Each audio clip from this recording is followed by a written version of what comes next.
plante noire. Puis moi, je jouais avec la plante. Parle-moi de ça. Là, tu peux la mettre dans ta sacoche, tu peux la mettre dans ton sac à dos, puis tu peux la sortir en classe.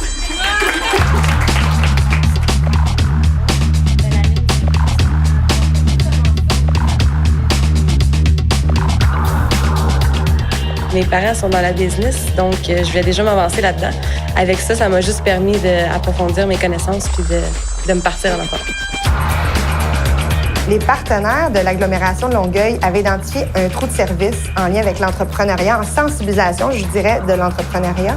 Donc, on parle de la clientèle des étudiants dans la formation professionnelle et les étudiants à la formation collégiale sur notre territoire. Il fallait absolument pouvoir parler à ces jeunes-là et leur proposer de l'entrepreneuriat. Les partenaires de l'entrepreneuriat et les partenaires du milieu scolaire se sont regroupés pour donner vie à ce continuum de services exceptionnel. Je trouve que le projet est nécessaire ici pour les élèves en formation professionnelle. C'est des élèves qui viennent chercher une formation d'1 an, 1 an et demi. Donc, c'est concret, c'est rapide, intensif. C'est une possibilité pour eux d'aller vite sur le marché du travail. Donc, ils sont vite prêts à peut-être choisir une option comme celle de l'entrepreneuriat. Quand les intervenants sont venus en classe présenter, dans le fond, l'entrepreneuriat comme étant un choix de métier, c'est là que j'ai réalisé que c'était possible de devenir entrepreneur pour moi aussi.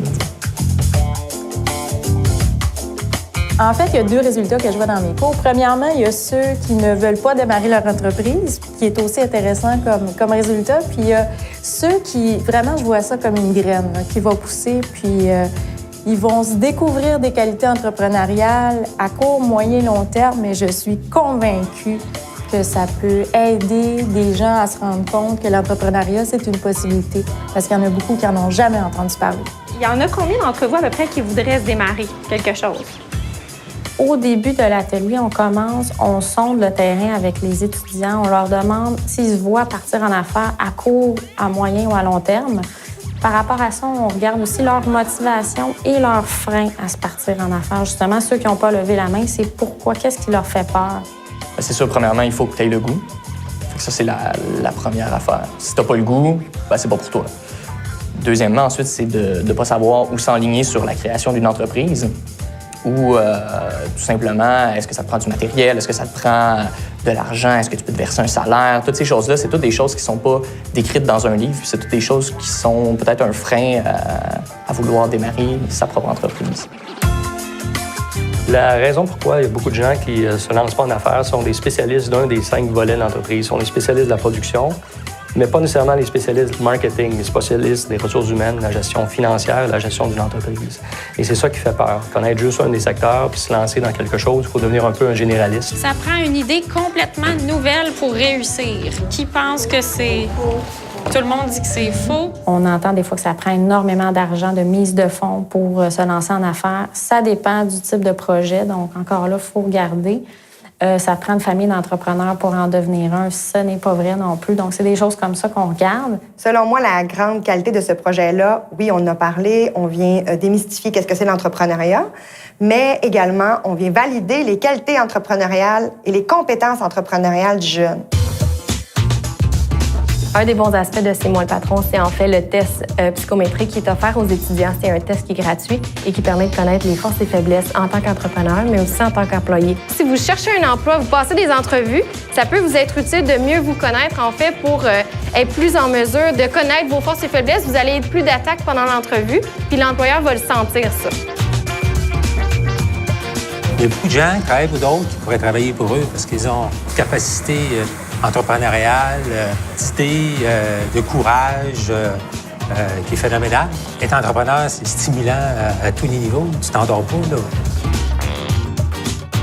Auparavant, j'étais vraiment de mentalité, je vais me trouver un emploi, je vais travailler, me mettre de côté dans mes REER, prendre ma pension. Maintenant que mes yeux ont été ouverts, je vois vraiment que je peux atteindre une indépendance financière moi-même en étant mon propre patron. Dans le fond, le parcours, ce que ça m'a apporté, c'est de me dire oui, avec le deck que j'ai, je suis capable de créer ma propre entreprise. J'ai les outils pour le faire. Puis le parcours m'aide à ça, justement. Il m'a aidé à me donner la flamme pour, ben oui, tu peux le faire.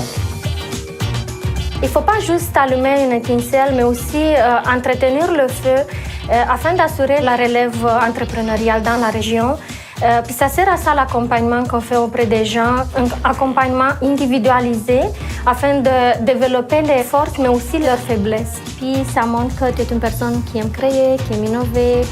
Oui, Okay. je me reconnais là-dedans. Le conseiller d'orientation, il va accompagner la personne afin qu'elle puisse développer ses connaissances et ses compétences entrepreneuriales avant même qu'elle développe son projet. C'est important de préparer la relève parce qu'il y aura toujours des entreprises autour de nous. Il y aura toujours des entrepreneurs qui vont avoir besoin de vendre leur entreprise, de prendre leur retraite. Alors, je crois essentiel qu'on sensibilise davantage les institutions, les gens dans les institutions, que ce soit scolaire ou autre, à l'option entrepreneuriale. On n'est pas assez sensibilisé sur ça. Et je pense qu'on veut changer une société qui se prenne en main. Il faut amener cette option-là auprès de nos jeunes.